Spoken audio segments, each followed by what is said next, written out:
Knowing your life purpose is the first step towards living a truly conscious life. Do not just exist, live for something. A pleasant morning to you all watching us this beautiful, blessed day. I am Magdalene Azal, and thank you for joining us on the morning drive this morning. We are blessed to have you. I hope you are grateful for the gift of life. I hope you are grateful for all that you have and all that you are. I am grateful and I'm happy to have you all watch us this morning. And today we shall be talking about purpose, life purpose. What is your purpose? What do you think purpose is all about?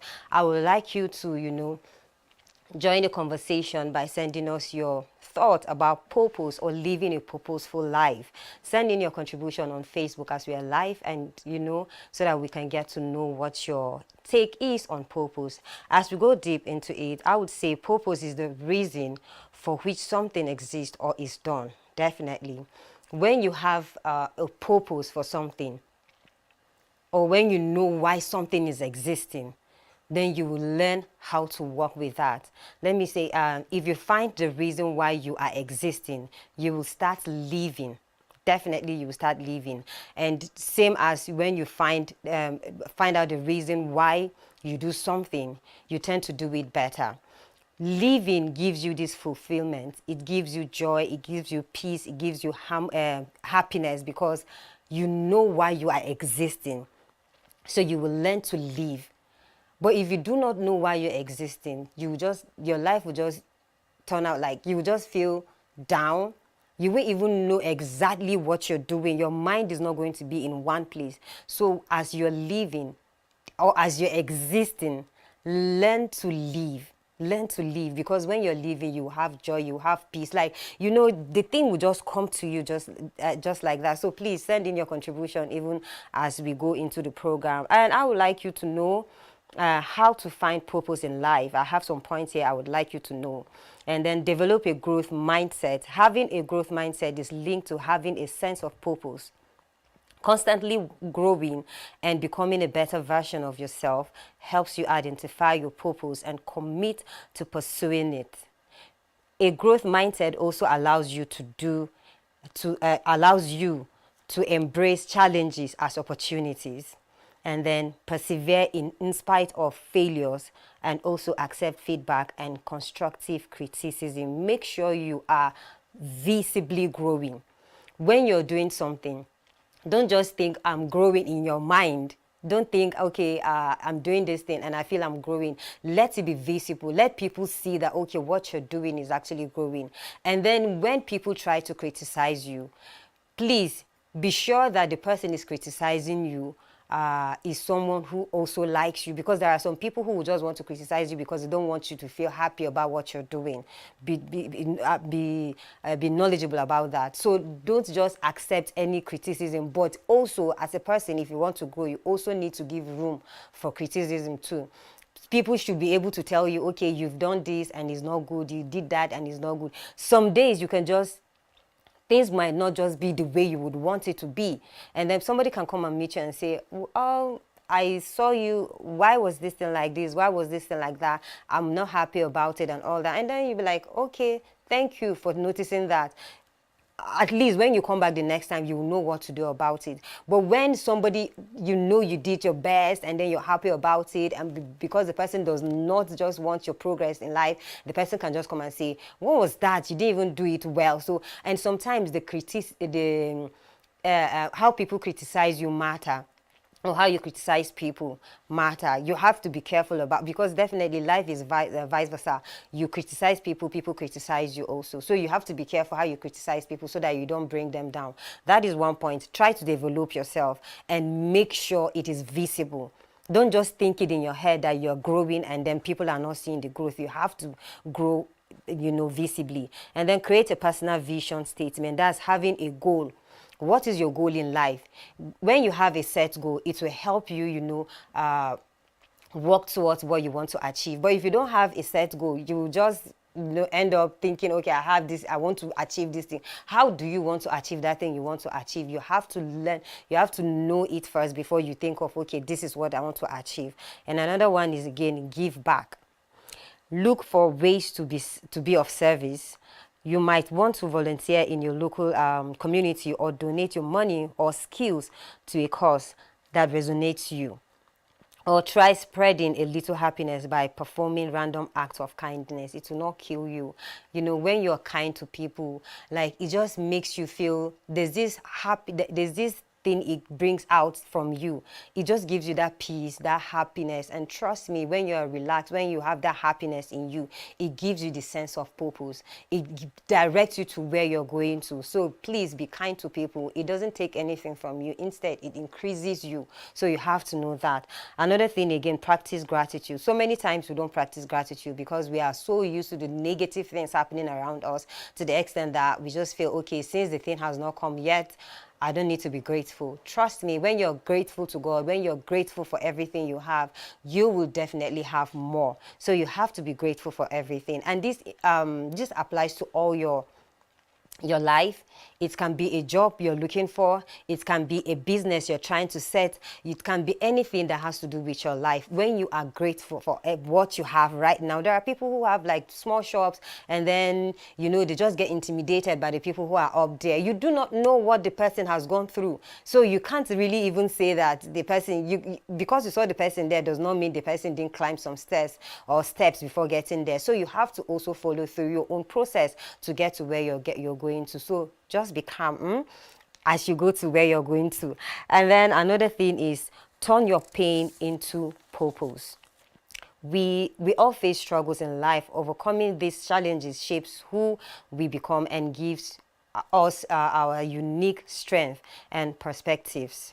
Many people ask for help when struggling to overcome a major life challenge. Some later find purpose in helping others facing similar struggles. Sometimes, people go through a lot, and through that thing, you learn. And when you learn, when you scale through that stage, there are people definitely who are still on that stage, or people who even just got there. So you have to have the mind, of helping others, bring them out of the situation. But there are some people who, after they are done, with people out of that situation, they just forget it, and then it becomes a problem for them. So please try and, help people. Try and see reasons why you should help people, because find your passion, and then you might prefer to keep your passion as a hobby, or you might decide to turn it into a side hustle or full-time source of income. What is your passion? Try and use it, it can be profitable for you, or you can also help people with your passion. So anyone you choose. But some people, want to use it to, some people want to use it to have money to themselves. So you need to know what you want, and then spend time with people who inspire you. That is one key thing. Spend time with people who inspire you. You can't just be with people who don't inspire you in any way. For what reason? You have to have people around you that would inspire you. So please be sure of that. Today, I really have a lot to say, but we have also our motivational videos as usual, people who are out there hustling, and then people who have actually applied some of these things that I have said, and then they are moving on with their life. So we'll watch someone, Mrs. Florence actually, who is a tailor, and she's doing well. I'll be right back.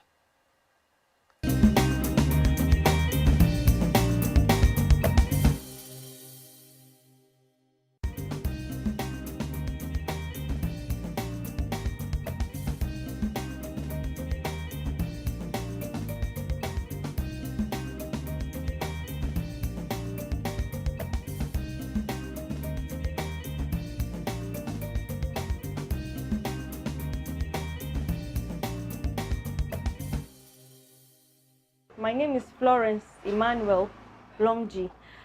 I am a resident of Equa. I am a fashion designer. That's what I do for a living, actually. And basically, this is my job, what I do for now. I come to work from Mondays to Fridays, and usually my time for opening or work hours is from 9 a.m. to 5 p.m. And I work from Monday to Friday. Saturday is for myself and my family. And to this point, I have 6 apprentices. 6 and then two, two apprentices, though they are not that functional. They come only when they are less busy. So in a total, I have like eight apprentices here, and I'll soon be graduating too, hopefully at the end of this month. So we'll be remaining 6 here, plus me, making 7. And so far so good. I've been enjoying their stay here, because for like the months we have spent with them, for those that have learned, they are helping me actually. The only thing I do is majorly cutting and then giving them to do the remaining part of it. And really, they have been helpful here. And I think I will also encourage for as many that want to learn one or two things. It mustn't be tailoring anyway. There are other skills you can actually acquire, especially in this period of students being at home and all that, doing nothing. You can actually learn something. The tailoring is there. We have the saloon work. We have engineering. We have a lot of skills you can actually learn as a person, and you can just leave your home from morning and then get something.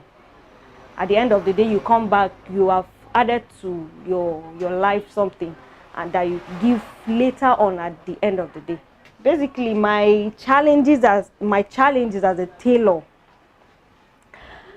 the challenge of let me say, mostly, we work with light. Especially as a tailor, you need electricity to work. Sometimes, because of the situation of the country, maybe, let's say, the light might not be stable. Maybe when you want to work with light, you tend not to have the light at that moment. So you are left with no option than to wait till when the light comes, or you resort to using the charcoal iron, which is sometimes not advisable to be used, especially when you're working with customers. Some customers don't like charcoal on their clothes. So majorly, electricity is one of my challenge, and then my workspace is also a challenge. I'm actually having a limited space here, considering the number of apprentices I'm having. I intend having a better, bigger space in time to come. But for now, this is majorly what I'm having as a challenge. And also my equipment. An apprentice will have to wait for one to be done before he uses the machine, which is usually discouraging. Some of them feel discouraged. So I intend having more than what I have now, so that when they come, an apprentice will have a machine to himself. At least you have this to accomplish for a day. You mustn't wait for the other person to finish. So basically, these are the challenges I'm having as a fashion designer. Okay. All right. My considering, if you compare it to, let's say, Abuja or Lagos fashion designers, of course, I won't just start comparing myself with higher fashion schools, because this is actually a mini place. I call it a micro enterprise. Really, working at times, I actually check your background to an extent. If I want to help, if I want to if I see the passion in you, this is a passion you have, and you really want to achieve a goal, I go out of my way, so sometimes, to help you. but that will be a personal thing between I and the person I'm helping. Sometimes I do give away. Yes, there are people that have helped. You can come and learn without paying anything. That is with a condition attached to it, not like it's applicable to everybody. For total novice, someone that has no idea about tailoring, I usually advise when they come, they go for a year. That is the minimum year I can accept a total novice. But if you have an idea already, you can manipulate the machine and then maybe do other things, some little sewing. It's just that you're not perfect in either some sophisticated cuttings. Then I think I also advise you go for 6 months, at least 6 months. But if you're a total novice, at least a year plus.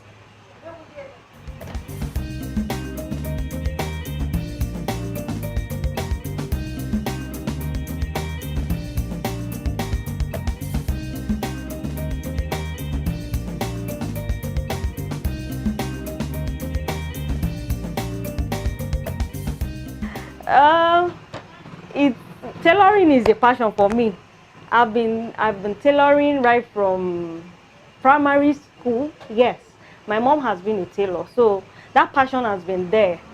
I've been desiring to have a place of my own, no matter how small, and that passion kept growing from primary, secondary.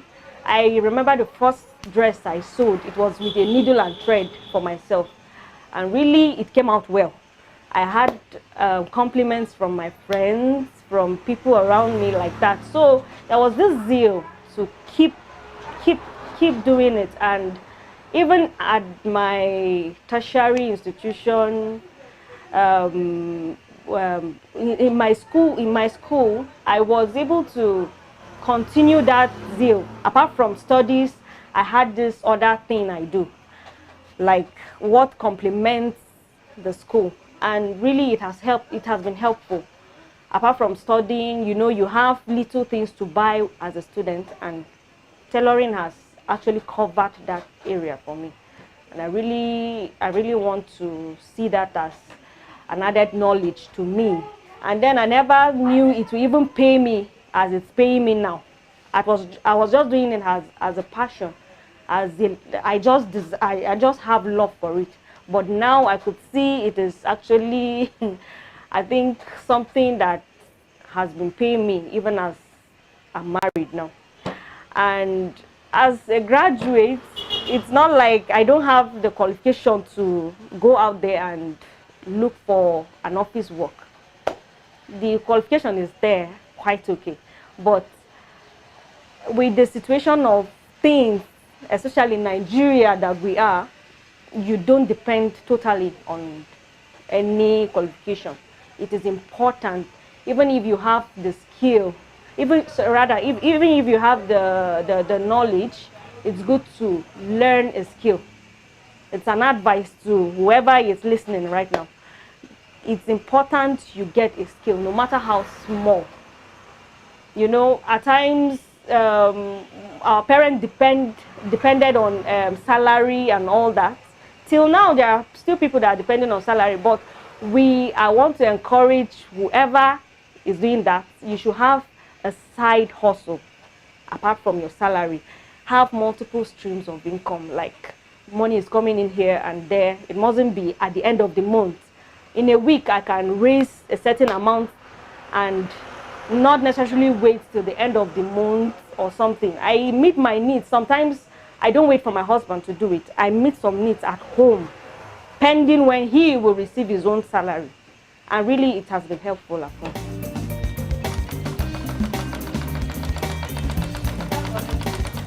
Apart from tailoring, I also try to see opportunities around me, especially things I feel people will be desiring. My profession requires you buying things to make a customer's clothes.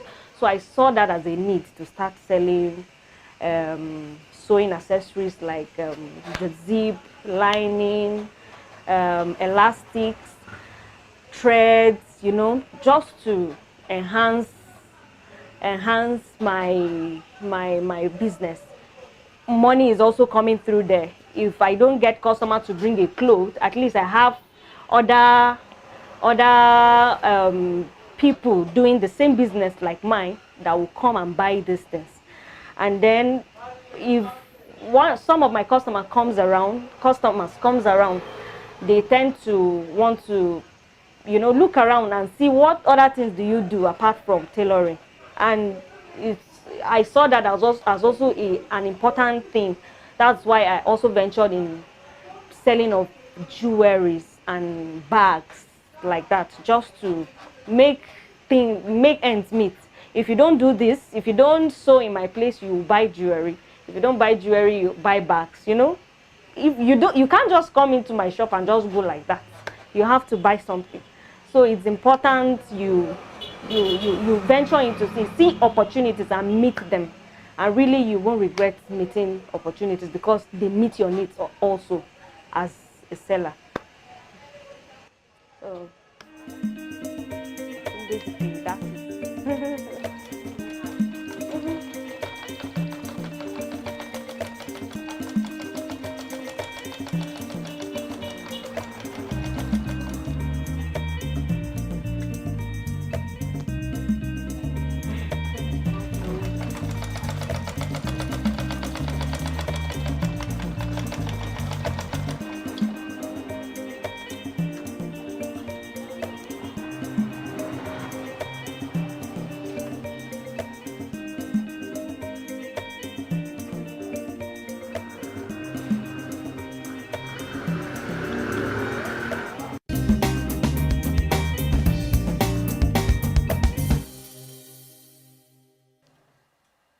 Thank you, Mrs. Florence, for that motivation.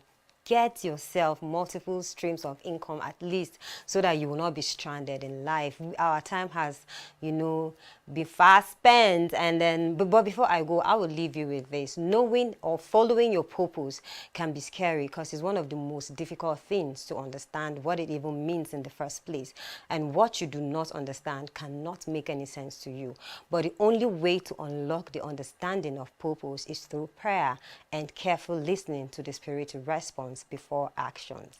Do not sleep on that. I will see you tomorrow by God's grace at 8 a.m. Love you all. Bye-bye.